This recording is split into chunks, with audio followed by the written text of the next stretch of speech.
This is my third attempt. I'm about to give up. I hope it works this time. Okay, in chapter 6, we learned how to evaluate integrals. We had lots of different methods. We integrated by parts and partial fractions decomposition and U substitution. We did lots of different ways to evaluate integrals. Chapter 7 is all about why we would ever want to evaluate an integral. What can we do with a definite integral? So the very first thing we learned, in fact, our motivating example for finding integrals was to find the areas underneath a curve. And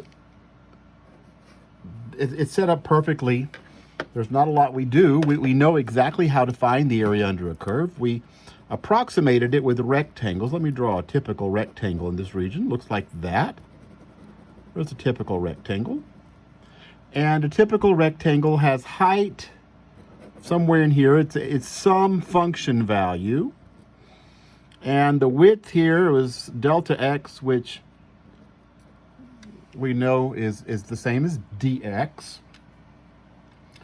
And the area of this rectangle, therefore, is f of x dx.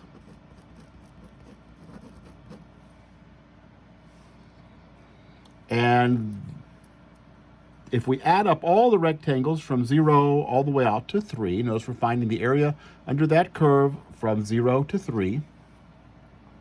If we find the area under that curve from 0 to 3, we're going to find the integral from 0 to 3 of f of x. In this case, integral from 0 to 3, the function is x squared dx, and that is the area.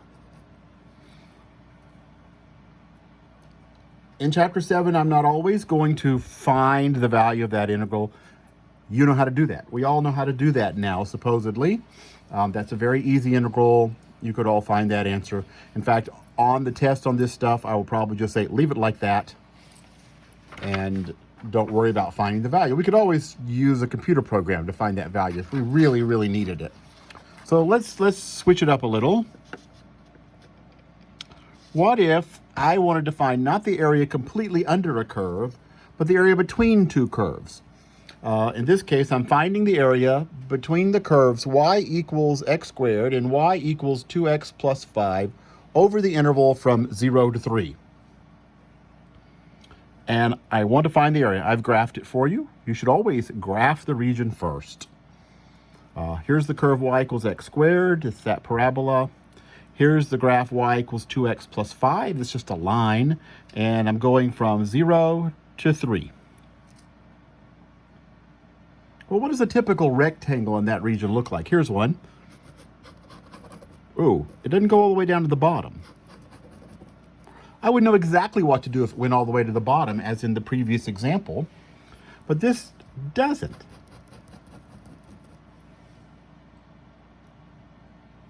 In fact,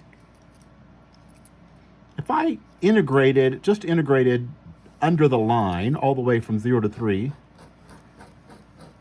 I would pick up this extra area that I don't want. But the extra area that I don't want is actually the area under this parabola. Okay, so in terms of the rectangle, the height of the rectangle is how far it is from the bottom curve to the top curve, whatever that is. And that is, in fact, this top function, which is the line that says 2x plus 5, minus this bottom function, which is x squared. The width of this is still dx. So the area of a single rectangle is 2x plus 5 minus x squared times the width, that's dx. And then when we would integrate that from 0 to 3. And that would give us the area under that curve and above that curve, so between the two curves, over that entire region.